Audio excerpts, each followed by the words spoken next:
Coming up on Network Africa, incumbent president of Tanzania, Samia Suluhu Hassan, sworn into power for a second term in office. Guinea's presidential campaign begins ahead of the first presidential election since the 2021 military coup. Plus, the Nigerian Institute of International Affairs holds dialogue on the mutually beneficial and non-colonial partnership between China and Africa.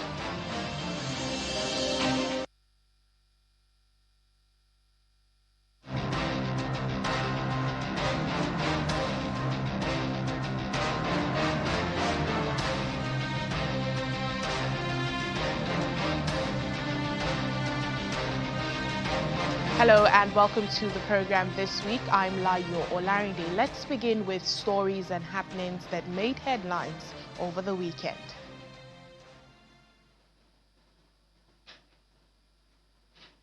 The Kenyan government has confirmed that 21 people have died following a landslide in the western part of the country after heavy rainfall on Friday night. The country's interior minister, Kipchumba Murkomen, said the bodies had been transferred to a nearby airstrip after the landslide in Marakwet East.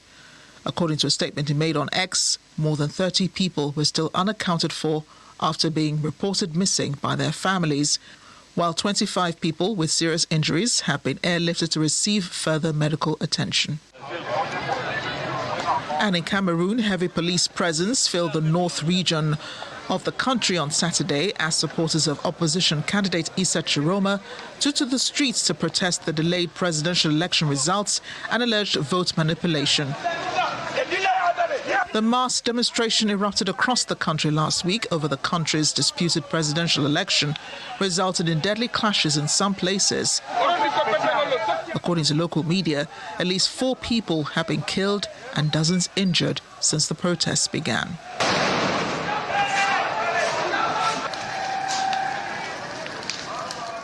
The Rapid Support Forces have reiterated their pledge to prosecute those responsible for serious violations against civilians or prisoners in Sudan.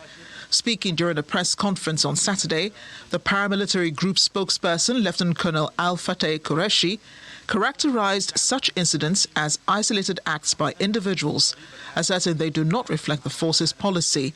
He further accused the Muslim Brotherhood organization of preparing for war through both military operations and media campaigns, aiming to mislead people, distort facts, and commit violations against civilians while attributing them to the RSF. On Saturday, Egyptian President Abdel Fattah al-Sisi attended the inauguration of the Grand Egyptian Museum in Giza, the largest archaeological museum dedicated to ancient Egypt civilization from various periods, considered the largest cultural structure built in the 21st century. Meanwhile, families flocked to a new dinosaur park in Egypt, but in Alexandria Governorate, as the attraction held its soft opening within the historic Antoinette Gardens complex. According to the project designer Ibrahim Da Vinci, the park's concept aimed to evoke a sense of history and wonder, adding that the new attraction offers more than static exhibits, combining interactive experiences, soundscapes, and naturalistic effects to stimulate the prehistoric world. The Antoinette's Gardens, believed to date back to around 300 BC during the Ptolemaic period, are among the oldest surviving historical gardens in the world.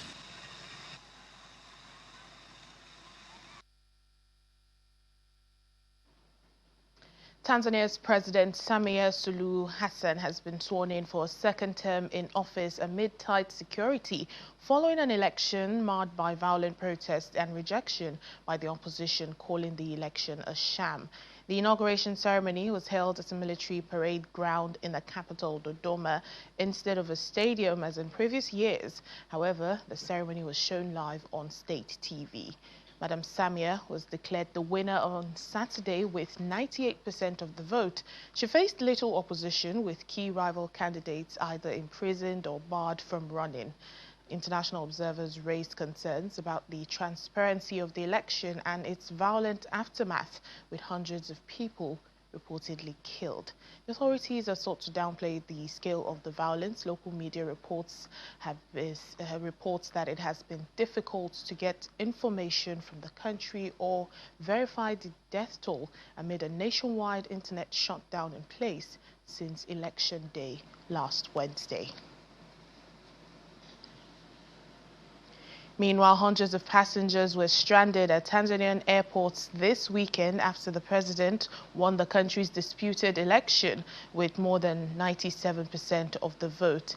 Domestic flights were all cancelled, and some international flights and travelers were unable to retrieve their flight details due to the unavailability of internet. Several countries, including the UK and the US and Canada, have advised their citizens against traveling to Tanzania following the country's presidential election and the violent aftermath. Guinea is set to hold its presidential election since the 2021 military coup and is supposed to hold on December the 28th. And this marks a key step in the West African country's return to civilian rule. A presidential campaign officially begins to take shape today as the deadline passed for candidates to file for election. Transitional President Mamadi Doumbouya is expected to run while the country's main political parties have been excluded from the process. This announcement comes after the country's Supreme Court confirmed the results of the September 21 constitutional referendum, which Guineans overwhelmingly supported. The new constitution extends the presidential term from 5 to 7 years, permits one re-election, establishes a Senate with 1/3 of its members appointed by the president, and also creates a special court for trying top officials. This new constitution also grants immunity to former presidents and, for the first time, allows independent candidates to run, provisions that have fueled speculation about transitional President Mamadi Doumbouya's political ambitions. U.S. President Donald Trump has repeated his threat of a military operation in Nigeria over killings of Christians after the Nigerian presidency suggested a meeting to resolve the issue. Asked by reporters aboard Air Force One if he was considering U.S. troops on the ground in Nigeria or airstrikes, President Trump replied, "Could be. I mean, a lot of things. I emphasize a lot of things. They're killing the Christians and killing them in very large numbers. We're not going to allow that to happen." End of quote. In an explosive post on his Truth Social platform on Saturday, President Trump said that he asked the Pentagon to map out a possible plan of attack in Nigeria, one day after warning that Christianity was facing an existential crisis in Africa's most populous country. A lot of things I envisage, a lot of things. They're killing record numbers of Christians in Nigeria. And they have other countries very bad also. You know that part of the world, very bad. They're killing the Christians and killing them in very large numbers. We're not going to allow that to happen.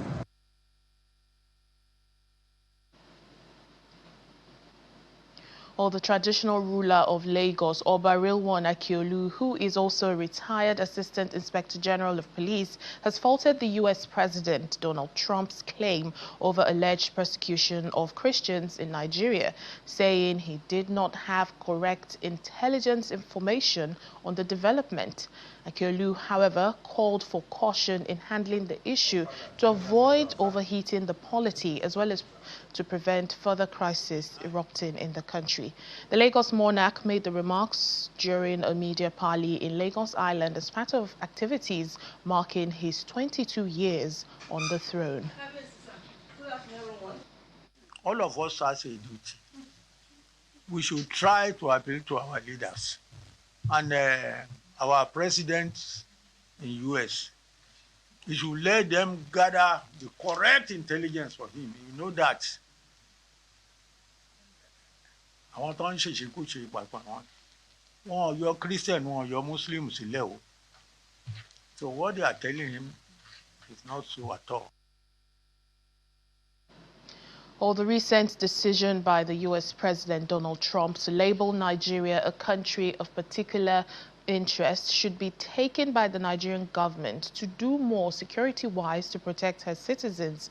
This was expressed by Father Anedie Okure, a Catholic priest and permanent representative to the United Nations, in an interview with our Washington, D.C. correspondent Maria Bird.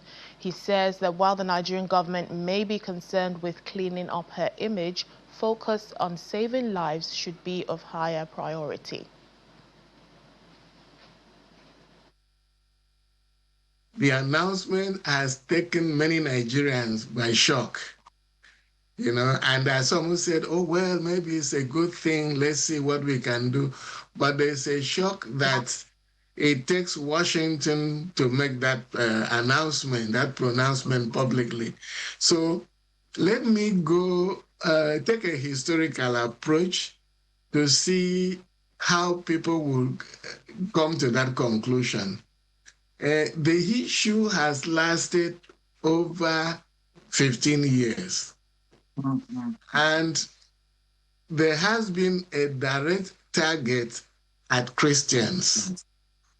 First of all, as I said, go back historically. In 2011, on Christmas Day, St. Teresa's Catholic Church near Abuja was bombed while the people were at worship. The church was packed, bomb exploded, killed over 44 people, injured over 75, and the church was damaged. The attack was carried out, by Boko Haram, a radical Muslim sect targeting Christians at that time. In 2010, hundreds of people were killed in fighting, this one between Christians and Muslims in Jos, initiated by the Muslim communities. In 2022, St. Francis Xavier's Catholic Church in Ondo in the southwest of Nigeria were killed while they were at Mass in the church celebrating the Eucharist. So in general, when this happened, people have urged the top Muslim leaders to condemn the attacks outright. So when confronted, they have been reluctant. They only say these people are not representing the true Islam, And for some people, that is not enough. So in June this year, in 2025, it prompted the traditional ruler of Benue State, which is in the middle belt, north middle belt of the country, to say that, quote, what we are dealing with here in Benue is a calculated, well-planned, full-scale genocidal invasion and land-grabbing campaign by the terrorists.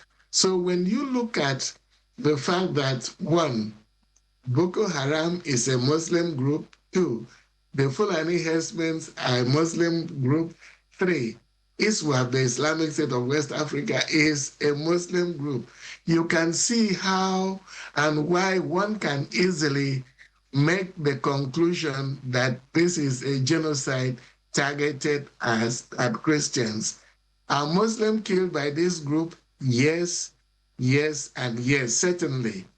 But Muslims are also killed. But however, there are many who argue that the fact that Muslims are killed are like collateral damage, that the full attack is on Christians. So why is that? Because the groups doing their killings are of Muslim extraction. And some people, I say, have argued that these are collateral damage, and some of the Muslims killed are those whom the attackers see as not practicing true Islam. I mean, these are all speculations. Rather than, sanction and list Nigeria a country of concern, Washington should be asking Abuja, how can we help you? That should be it. How can we help you to contain this situation? So to try and pitch it Christian-Muslim conflict is not very helpful. Even if there are elements of that, as I listed, the perception is there. We cannot deny it. But what Washington should ask Abuja is, how can we help you to bring security to this country? And it is also in the interest of Washington that Nigeria is stable. Let's face it. You can't just not throw Nigeria out there and think we are fine here in Washington. No, we wouldn't be. It's not that easy. So if Nigeria needs equipment, needs drones, needs things for surveillance to contain the bandits, that's what Washington should be thinking about. Let's take a break now on the program. Still to come. We bring you highlights from the 15th anniversary of the Lagos Fashion Week. Please join us again.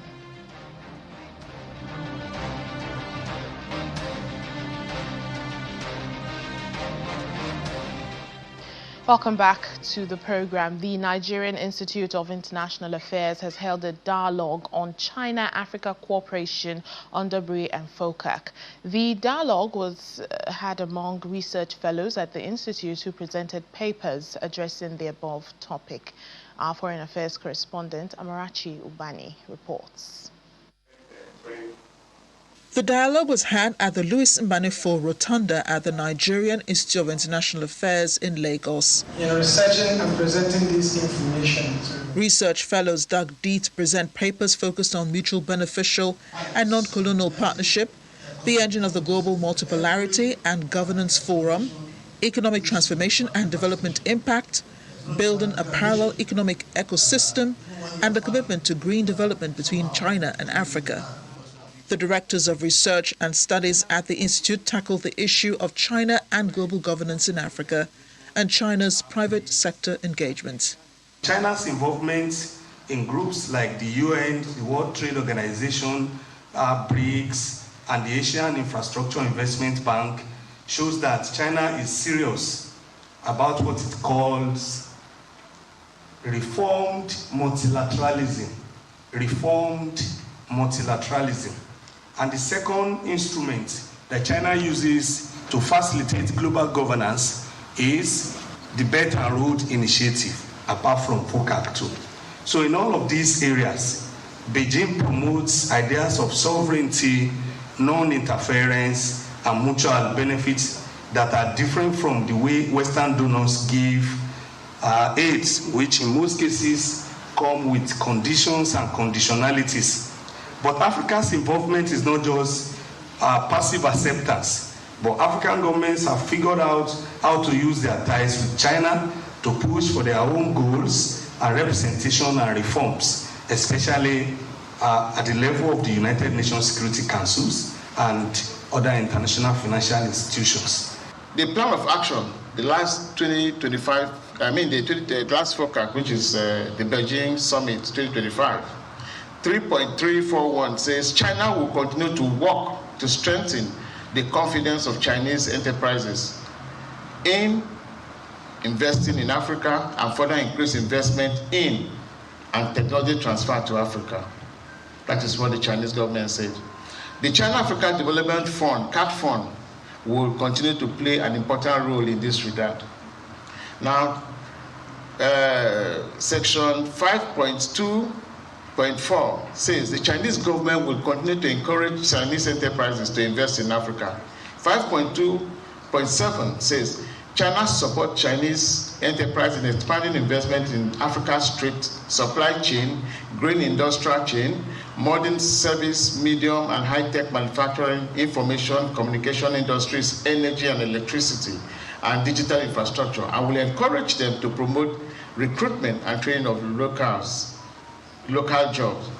China's deepening collaboration in renewable energy, sustainable agriculture, waste management and green technology was highlighted by research fellow and head of the International Law Unit of the Institute, Dr. Rita Agu. China has redefined its foreign policy narrative to include green development diplomacy, positioning itself as one of the leaders in global ecological and ecological practices. And The second one is the economic and investment perspective. It has shifted from the traditional extractive projects, that's oil and mining. They have moved towards renewable energy, green industrial parks, sustainable agriculture, and eco-friendly transport systems. So you can see that China is not talking about mining anymore. They have moved past that level, and they are almost leading the world in respect of green development. In the end, the dialogue portrayed China as a strategic partner in reshaping Africa's economic and geopolitical landscape, rather than just an investor. Amarachi Ubani, Channels Television News. The diplomatic advisor to the UAE President Anwar Gargash is reiterating the call for an immediate ceasefire in Sudan after the Rapid Support Forces (RSF) took over the city of El Fasher last week. He was speaking at the Manama Dialogue, which brings together policymakers, decision-makers and civil society representatives to discuss regional and international issues with a particular focus on enhancing security, stability and constructive dialogue in the Middle East. The RSF in Sudan seized the city of El Fasher following intense clashes with the Sudanese army. However, the RSF denied the accusation, stating that the actions were individual actions that do not represent the force, pledging to hold accountable those responsible for severe abuses against civilians or prisoners. We cannot afford to repeat the mistakes of the past. There is no return to the previous status quo.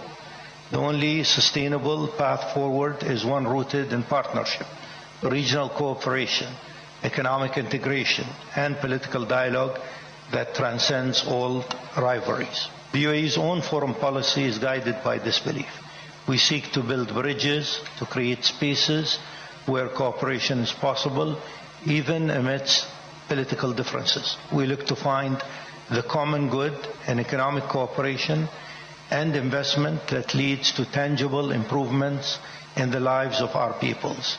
We prioritize humanitarian efforts aimed at ensuring the safety and well-being of people. It is paramount that we work to strengthen the role of the nation-state. Militias and non-state actors should not be allowed to chart the course of a country. Furthermore, the idea that the Palestinian issue could be contained or managed while other efforts moved forward is clearly not plausible. It never was. And we are doubling down on humanitarian support in Sudan. We're doing it through our hospitals in Chad and in South Sudan. And the sooner that unhindered humanitarian avenues will be open also to support people in Sudan, not only in El Fasher, but in El Fasher and other areas, you will see much more support, not only from the UAE, but from many countries. How are we going to do it? As we do it usually. We do it through our Red Crescent, we do it through international organizations, we do it through World Food, we do it through various international organizations. Right now, as we condemn the atrocities in El Fasher, and they deserve condemnation, and they deserve also for us to condemn every other also atrocity in Sudan. What will stop it today is a ceasefire ASAP and a path to civilian government. And that's it on the program for today. Thank you so much for watching. I'm Layo Olarinde.